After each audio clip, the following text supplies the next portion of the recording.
누구나 그렇듯이 60대가 넘어가면 노후가 걱정됩니다. 지난해 우리나라 통계청에서 발표한 자료에 따르면 1957년생은 89에서 94세까지 살 가능성이 50%라고 합니다. 이처럼 누구나 100세까지 사는 인생입니다. 하지만 누군가에게는 100세 인생이 저주가 되고 누군가에게는 100세 인생이 선물이 됩니다. 그렇다면 어떤 사람이 인생 후반전에서 반전을 일으킬까요? 답은 60대에 있습니다. 계절에도 봄이 오기 전 추위와 같은 시련이 환절기에 오듯이 사람에게도 60대의 인생의 전환기가 찾아옵니다. 하지만 누군가는 그렇게 이야기합니다. 그래봤자 열심히 운동하라고 하겠지. 남은 인생 대충 살자. 네, 맞습니다. 단순히 운동하세요, 긍정적으로 생각하세요와 같은 말은 막상 행동으로 옮기기 어렵습니다. 그래서 오늘은 운동하기나 긍정적인 생각이 아닌 인생 전환기의 반전을 만드는 사람들의 특징 5가지를 알려드리려고 합니다. 지금 이 영상을 보고 난 뒤 모두 다 해보겠다는 마음보다는 5가지 특징 중에 딱 1개만 가져가겠다는 마음으로 오늘 실천해보세요. 60대, 70대 이 시기를 어떻게 보내느냐에 따라 남은 인생의 행복에 가장 큰 영향을 미칩니다. 누군가는 살아왔던 과거에 얽매여 초라하게 늙어갈 것이며 누군가는 인생의 전환기에 반전을 만들어 새로운 인생을 살아갈 겁니다. 여러분은 새로운 인생의 이막을 힘차게 걸을 것이라 믿습니다. 오늘의 영상이 편안한 말년을 만드는데 많은 도움을 줄 거라 확신합니다. 좋아요와 구독 버튼 한 번씩 눌러주셔서 저에게 작은 운들을 모아주시면 감사하겠습니다. 지금부터 시작합니다. 인생의 전환기에 반전을 일으키는 사람의 특징 6가지. 첫 번째, 다이어트를 하지 않는다. 고령이 되어도 건강을 위해 미용을 위해 다이어트를 하는 사람이 있다. 이것 때문에 단번에 늙을 위험이 있다. 질병 때문에 식사 제한을 할 수밖에 없는 경우는 제외하고 적어도 70대가 되면 다이어트 등은 하면 안 된다. 현재 국가적으로 대사증후군을 검진하고 있다.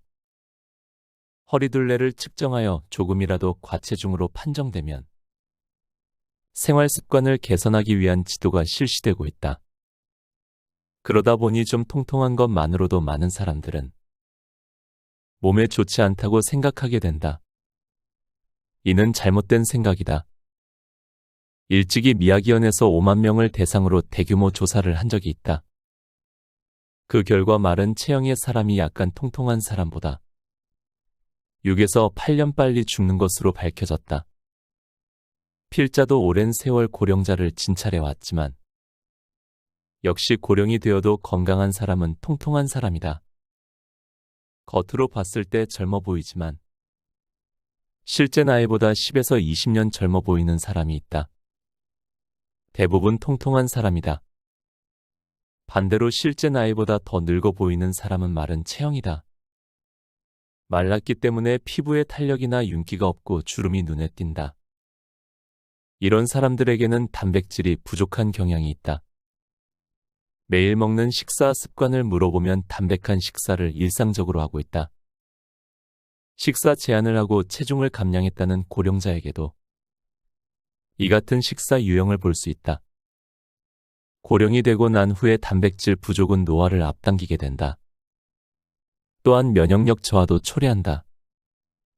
이 때문에 암을 비롯한 다양한 질병의 위험이 높아진다.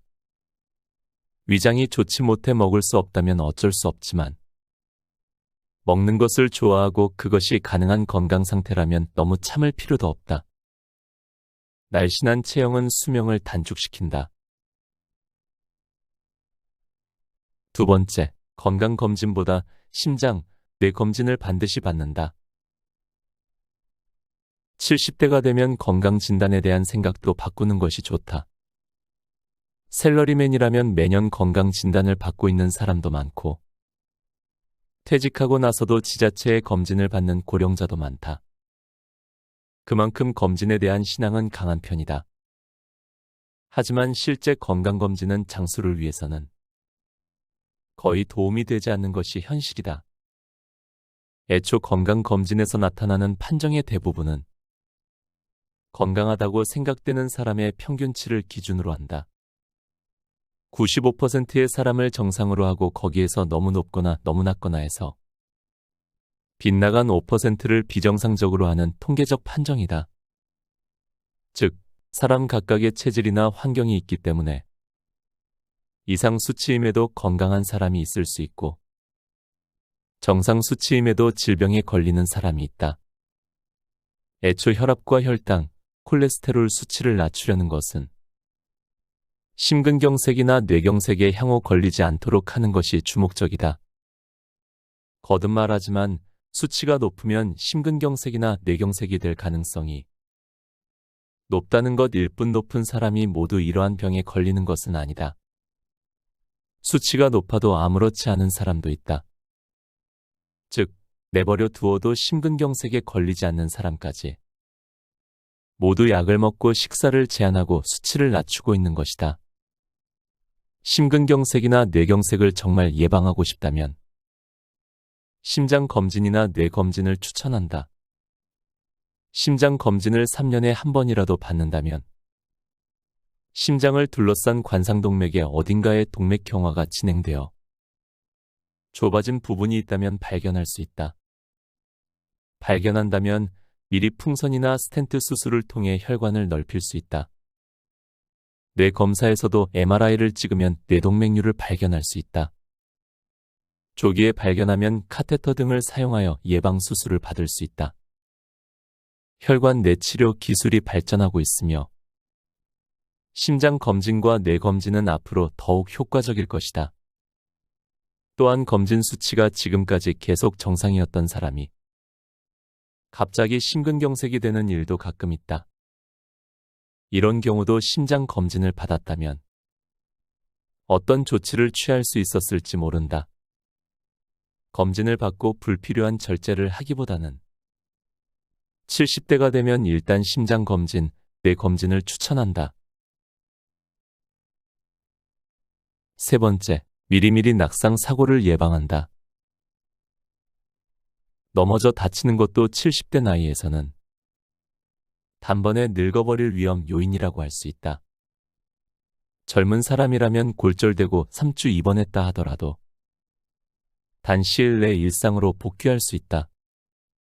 그러나 고령자가 3주 동안 입원하면 운동 기능은 물론 뇌 기능도 단번에 쇠약해져 버린다. 병원이라는 낯선 환경에서 불편한 생활에 얽매이면 치매 같은 증상이 나타나기 시작하거나 치매가 진행되기도 한다. 운동 기능을 회복하기 위한 재활 기간도 고령이 되면 길어지며 경우에 따라서는 후유증이 남는다. 입원 중 수술 등으로 체력이 떨어져 체력과 면역력을 저하시킨다. 단번에 늙어버리는 사례를 자주 볼 수 있다. 최악의 경우는 입원 중에 다른 질병도 유발할 수 있다. 누워있기만 하는 생활로 악화되는 경우도 자주 볼 수 있다. 이와 같이 70대에 넘어지는 것은 그 후의 인생을 크게 좌우할 위험이 있다. 넘어지는 것을 미리 방지하는 건강한 생활이 80대를 건강하게 보내는 열쇠이다. 간단한 대처법은 건강할 때 집 실내 동선에 맞춰 난간 등을 설치해 두는 것이다. 최근에는 공공기관에 요청하지 않아도 홈센터에서 쉽게 구입할 수 있다.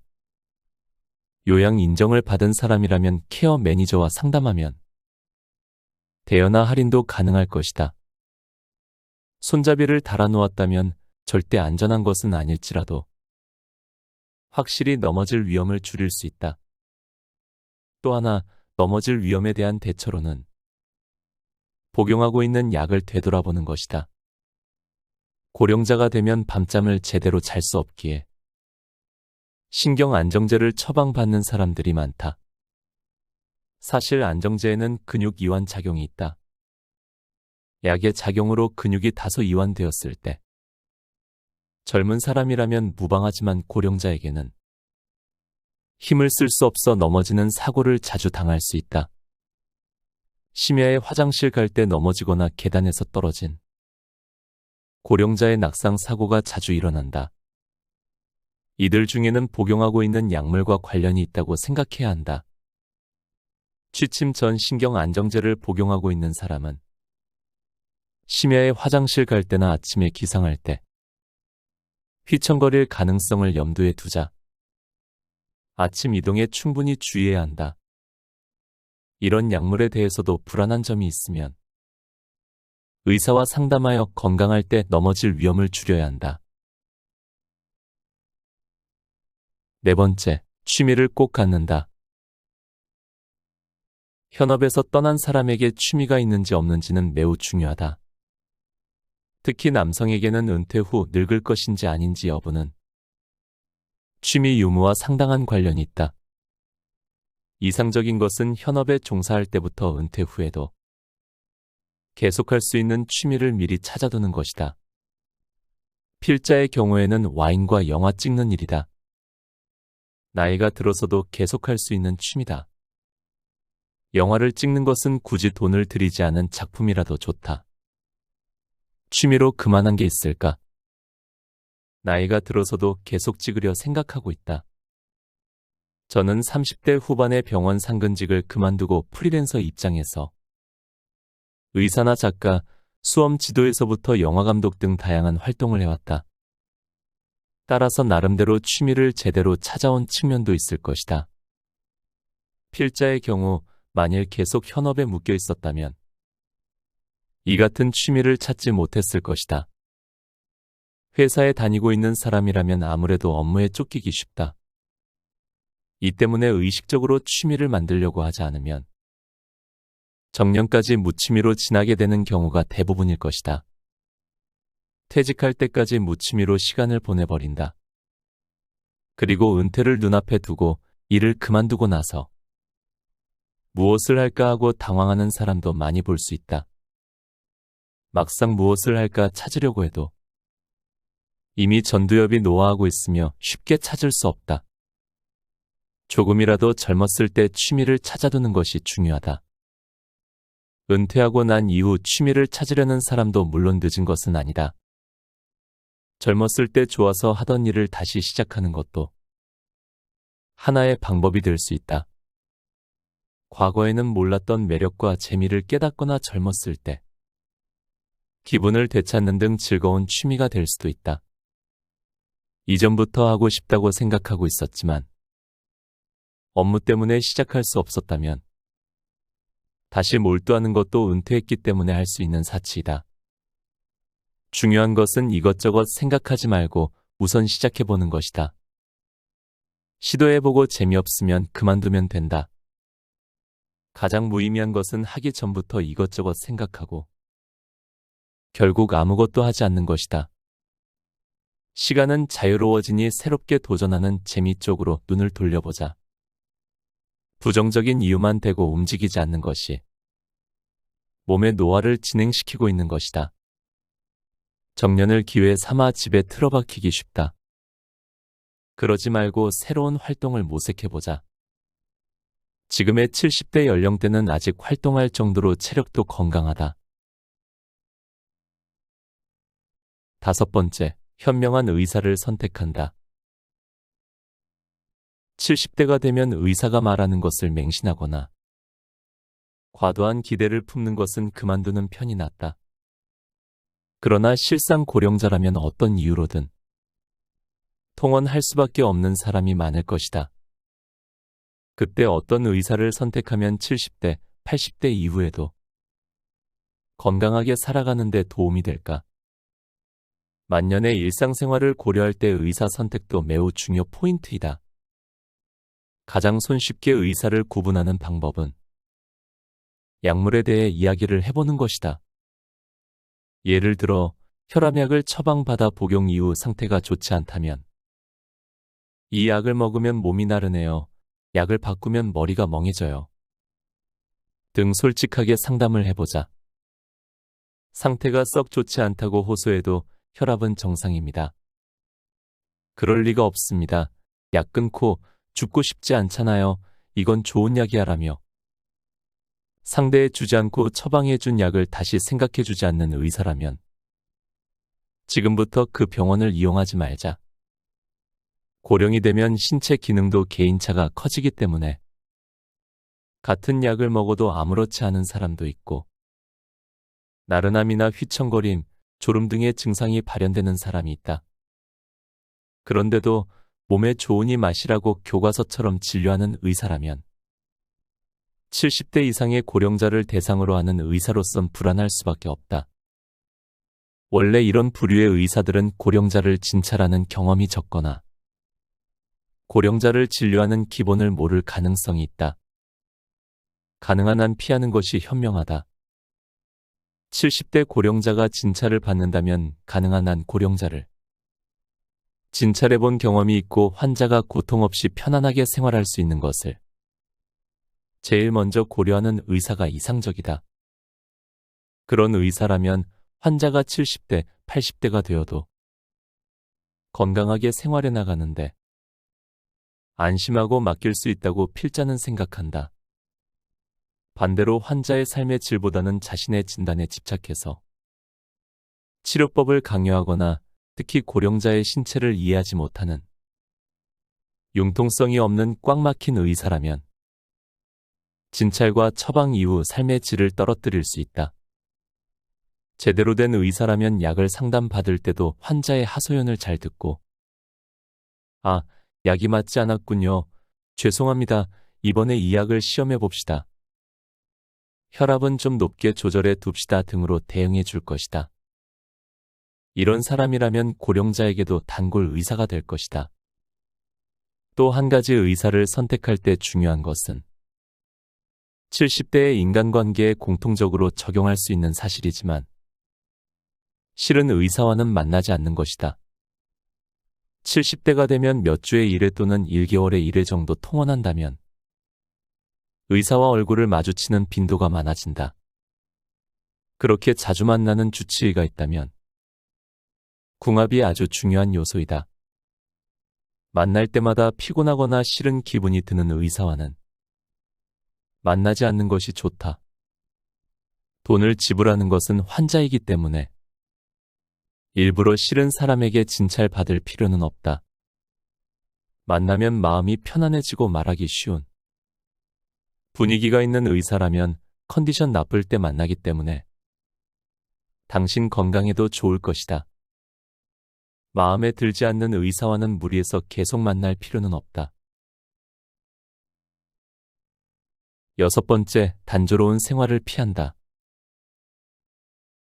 일이나 봉사, 취미 모임 등 밖에 나가야 할 것들이 생활 속에 담겨 있는 것이야말로 단조로운 생활을 피하는 해결책이다.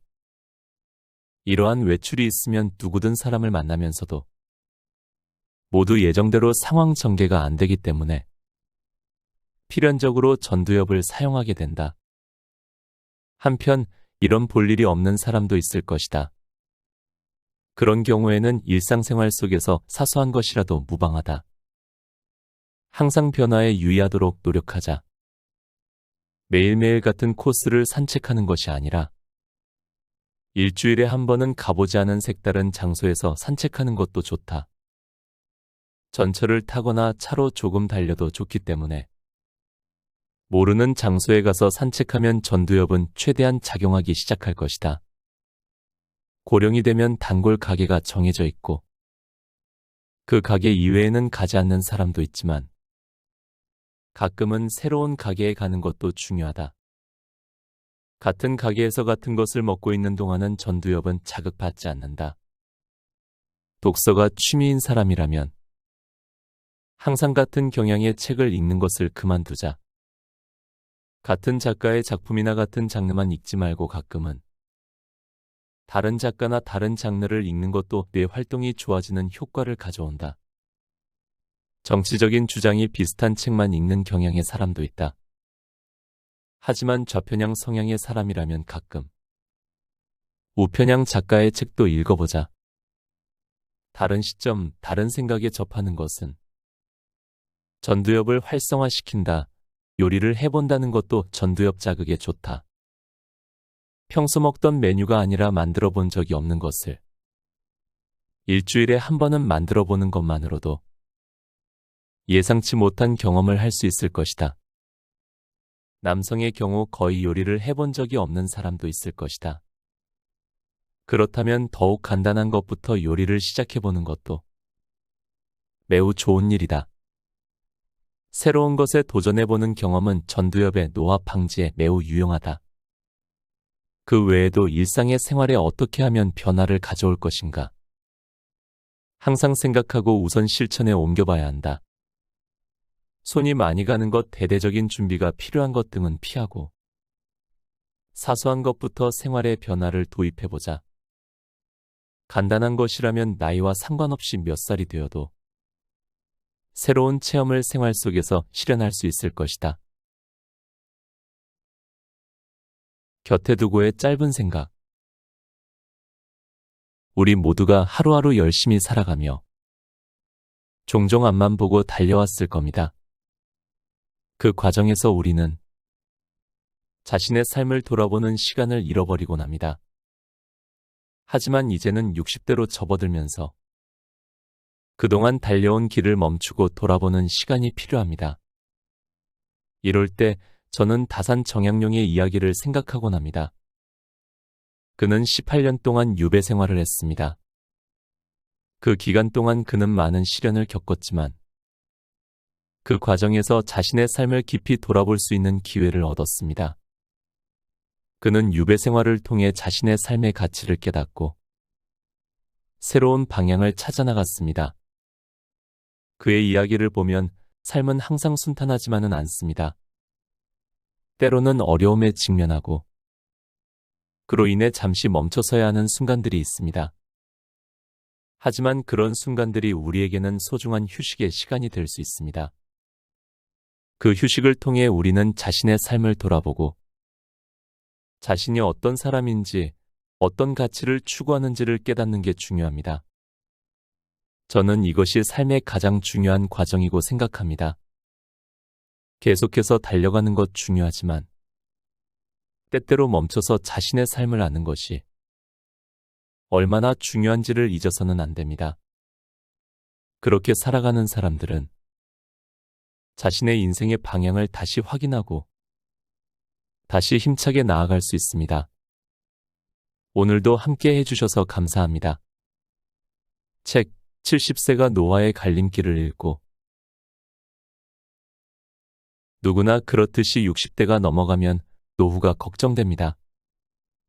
지난해 우리나라 통계청에서 발표한 자료에 따르면 1957년생은 89에서 94세까지 살 가능성이 50%라고 합니다. 이처럼 누구나 100세까지 사는 인생입니다.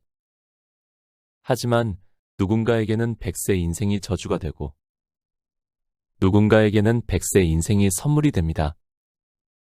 그렇다면 어떤 사람이 인생 후반전에서 반전을 일으킬까요? 답은 60대에 있습니다. 계절에도 봄이 오기 전 추위와 같은 시련이 환절기에 오듯이 사람에게도 60대의 인생의 전환기가 찾아옵니다. 하지만 누군가는 그렇게 이야기합니다. 그래봤자 열심히 운동하라고 하겠지. 남은 인생 대충 살자. 네, 맞습니다. 단순히 운동하세요, 긍정적으로 생각하세요와 같은 말은 막상 행동으로 옮기기 어렵습니다. 그래서 오늘은 운동하기나 긍정적인 생각이 아닌 인생 전환기의 반전을 만드는 사람들의 특징 5가지를 알려드리려고 합니다. 지금 이 영상을 보고 난 뒤 모두 다 해보겠다는 마음보다는 5가지 특징 중에 딱 1개만 가져가겠다는 마음으로 오늘 실천해보세요. 60대, 70대 이 시기를 어떻게 보내느냐에 따라 남은 인생의 행복에 가장 큰 영향을 미칩니다. 누군가는 살아왔던 과거에 얽매여 초라하게 늙어갈 것이며 누군가는 인생의 전환기에 반전을 만들어 새로운 인생을 살아갈 겁니다. 여러분은 새로운 인생의 이막을 힘차게 걸을 것이라 믿습니다. 오늘의 영상이 편안한 말년을 만드는데 많은 도움을 줄 거라 확신합니다. 좋아요와 구독 버튼 한 번씩 눌러주셔서 저에게 작은 운들을 모아주시면 감사하겠습니다. 지금부터 시작합니다. 인생의 전환기에 반전을 일으키는 사람의 특징 6가지. 첫 번째, 다이어트를 하지 않는다. 고령이 되어도 건강을 위해, 미용을 위해 다이어트를 하는 사람이 있다. 이것 때문에 단번에 늙을 위험이 있다. 질병 때문에 식사 제한을 할 수밖에 없는 경우는 제외하고 적어도 70대가 되면 다이어트 등은 하면 안 된다. 현재 국가적으로 대사증후군을 검진하고 있다. 허리둘레를 측정하여 조금이라도 과체중으로 판정되면 생활 습관을 개선하기 위한 지도가 실시되고 있다. 그러다 보니 좀 통통한 것만으로도 많은 사람들은 몸에 좋지 않다고 생각하게 된다. 이는 잘못된 생각이다. 일찍이 미야기현에서 5만 명을 대상으로 대규모 조사를 한 적이 있다. 그 결과 마른 체형의 사람이 약간 통통한 사람보다 6에서 8년 빨리 죽는 것으로 밝혀졌다. 필자도 오랜 세월 고령자를 진찰해 왔지만 역시 고령이 되어도 건강한 사람은 통통한 사람이다. 겉으로 봤을 때 젊어 보이지만 실제 나이보다 10에서 20년 젊어 보이는 사람이 있다. 대부분 통통한 사람이다. 반대로 실제 나이보다 더 늙어 보이는 사람은 마른 체형이다. 말랐기 때문에 피부에 탄력이나 윤기가 없고 주름이 눈에 띈다. 이런 사람들에게는 단백질이 부족한 경향이 있다. 매일 먹는 식사 습관을 물어보면 담백한 식사를 일상적으로 하고 있다. 식사 제한을 하고 체중을 감량했다는 고령자에게도 이 같은 식사 유형을 볼 수 있다. 고령이 되고 난 후에 단백질 부족은 노화를 앞당기게 된다. 또한 면역력 저하도 초래한다. 이 때문에 암을 비롯한 다양한 질병의 위험이 높아진다. 위장이 좋지 못해 먹을 수 없다면 어쩔 수 없지만 먹는 것을 좋아하고 그것이 가능한 건강 상태라면 너무 참을 필요도 없다. 날씬한 체형은 수명을 단축시킨다. 두 번째, 건강검진보다 심장, 뇌 검진을 반드시 받는다. 70대가 되면 건강진단에 대한 생각도 바꾸는 것이 좋다.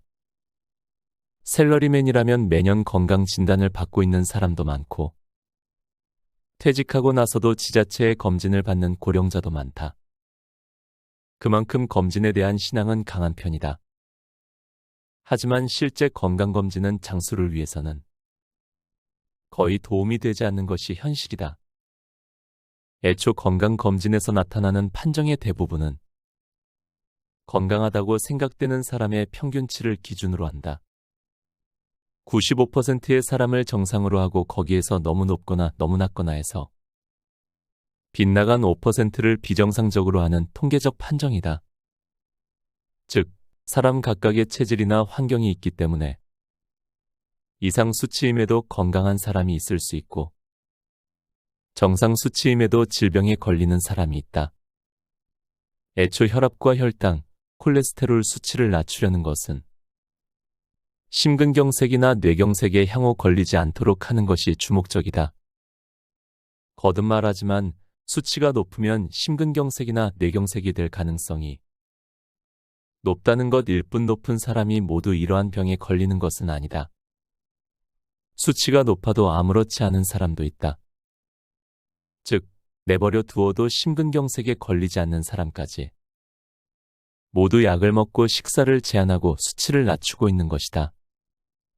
심근경색이나 뇌경색을 정말 예방하고 싶다면 심장검진이나 뇌검진을 추천한다.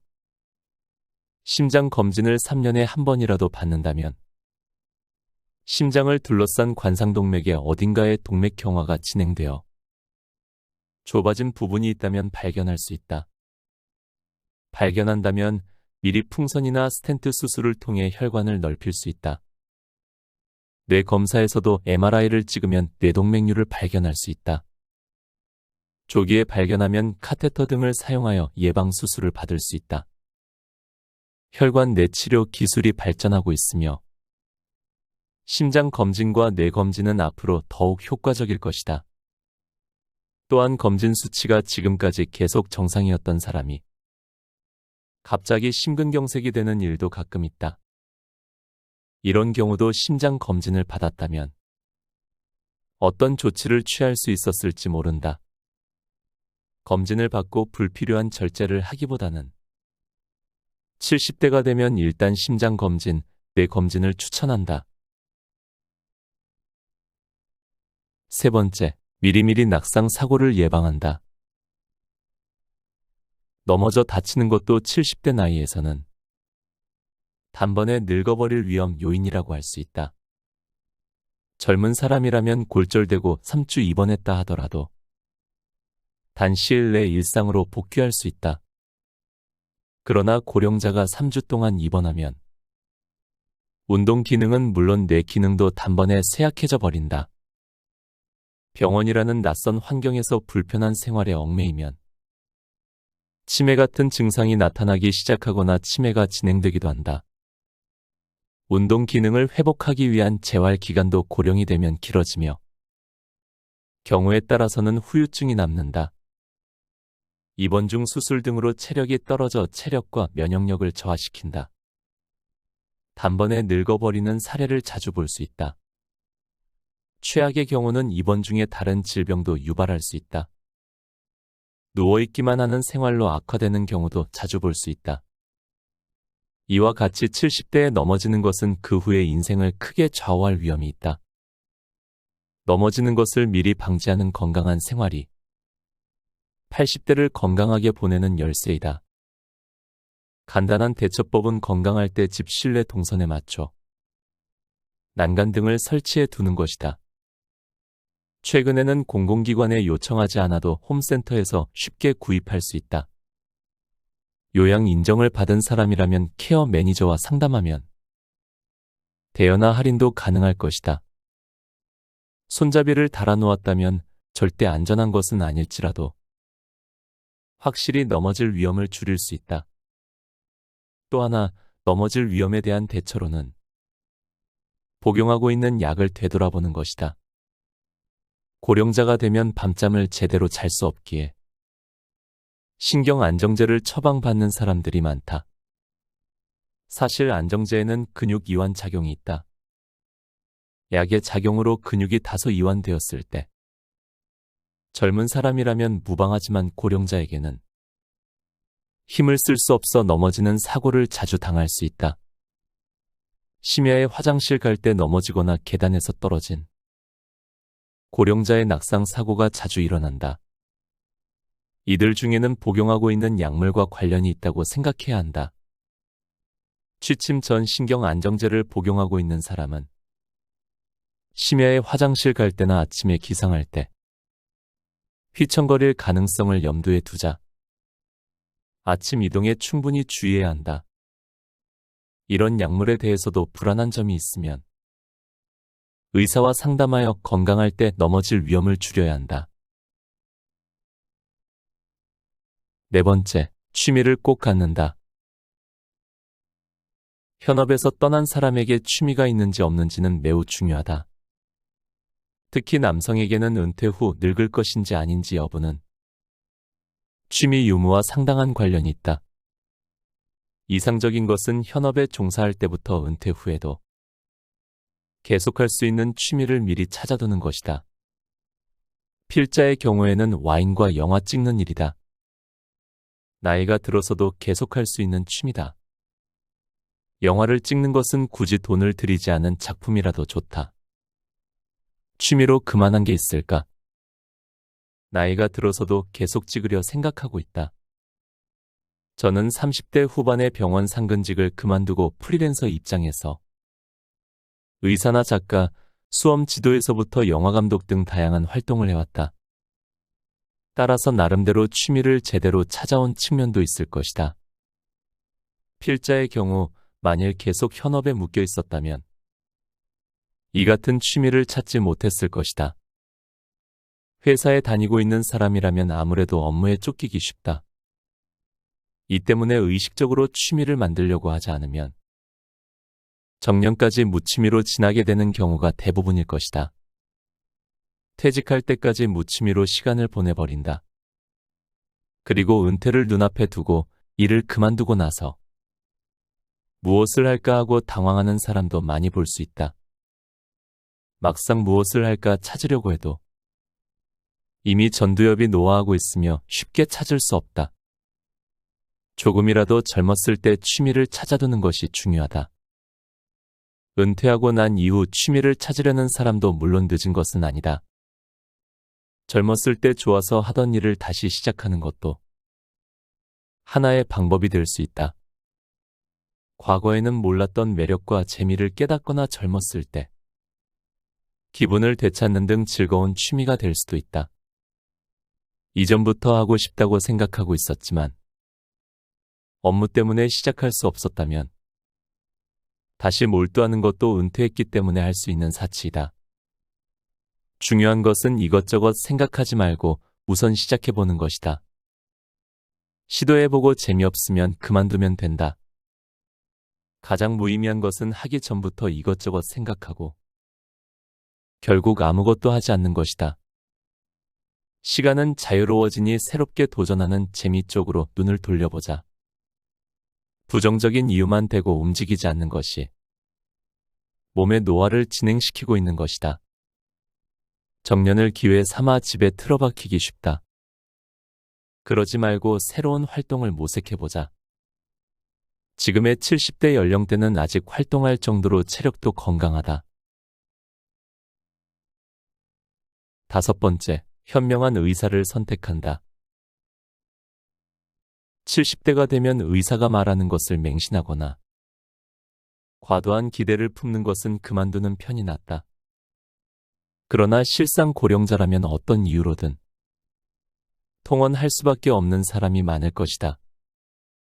그때 어떤 의사를 선택하면 70대, 80대 이후에도 건강하게 살아가는 데 도움이 될까? 만년의 일상생활을 고려할 때 의사 선택도 매우 중요 포인트이다. 가장 손쉽게 의사를 구분하는 방법은 약물에 대해 이야기를 해보는 것이다. 예를 들어 혈압약을 처방받아 복용 이후 상태가 좋지 않다면 이 약을 먹으면 몸이 나른해요. 약을 바꾸면 머리가 멍해져요. 등 솔직하게 상담을 해보자. 상태가 썩 좋지 않다고 호소해도 혈압은 정상입니다. 그럴 리가 없습니다.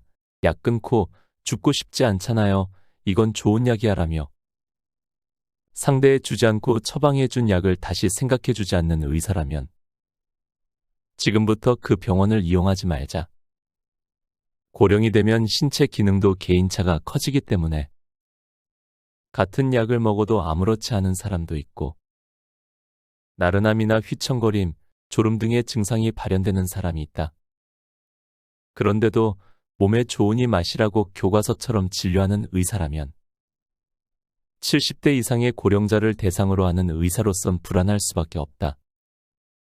원래 이런 부류의 의사들은 고령자를 진찰하는 경험이 적거나 고령자를 진료하는 기본을 모를 가능성이 있다. 가능한 한 피하는 것이 현명하다. 70대 고령자가 진찰을 받는다면 가능한 한 고령자를 진찰해본 경험이 있고 환자가 고통 없이 편안하게 생활할 수 있는 것을 제일 먼저 고려하는 의사가 이상적이다. 그런 의사라면 환자가 70대, 80대가 되어도 건강하게 생활해 나가는데 안심하고 맡길 수 있다고 필자는 생각한다.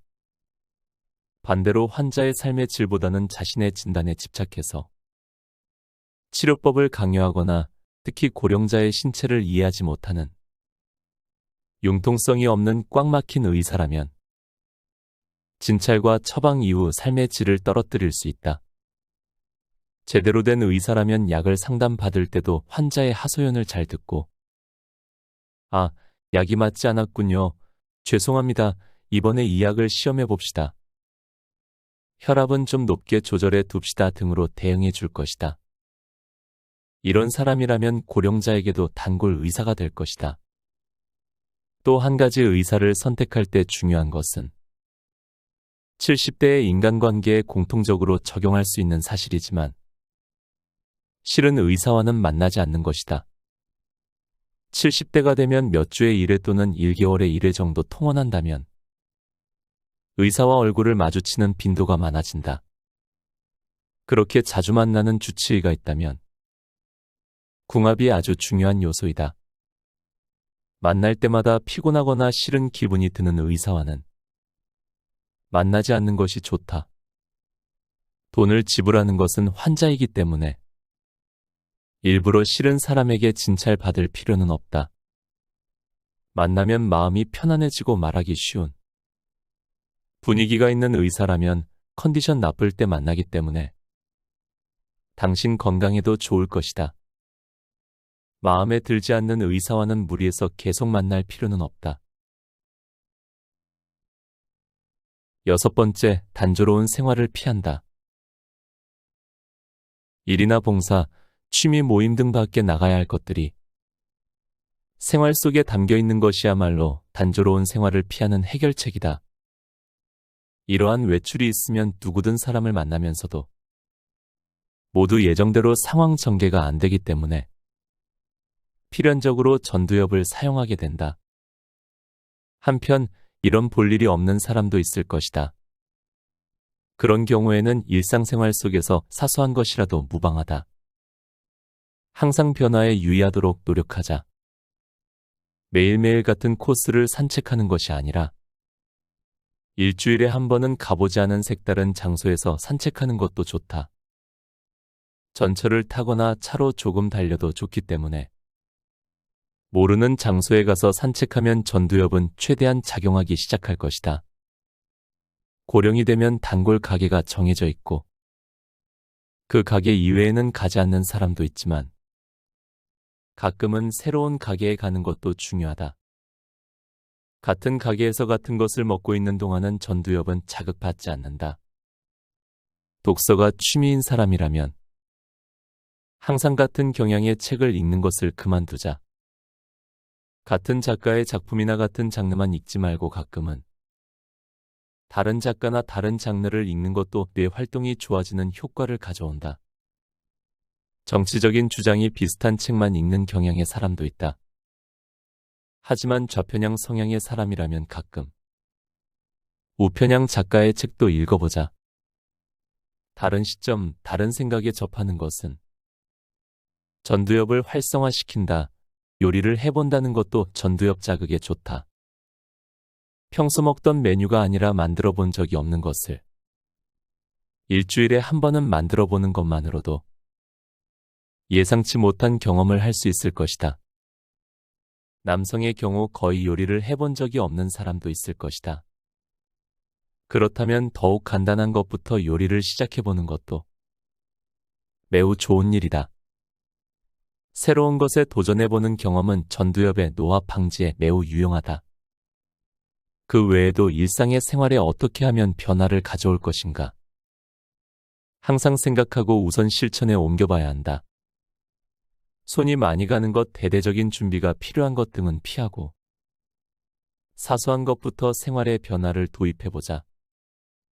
간단한 것이라면 나이와 상관없이 몇 살이 되어도 새로운 체험을 생활 속에서 실현할 수 있을 것이다. 곁에 두고의 짧은 생각. 우리 모두가 하루하루 열심히 살아가며 종종 앞만 보고 달려왔을 겁니다. 그 과정에서 우리는 자신의 삶을 돌아보는 시간을 잃어버리곤 합니다.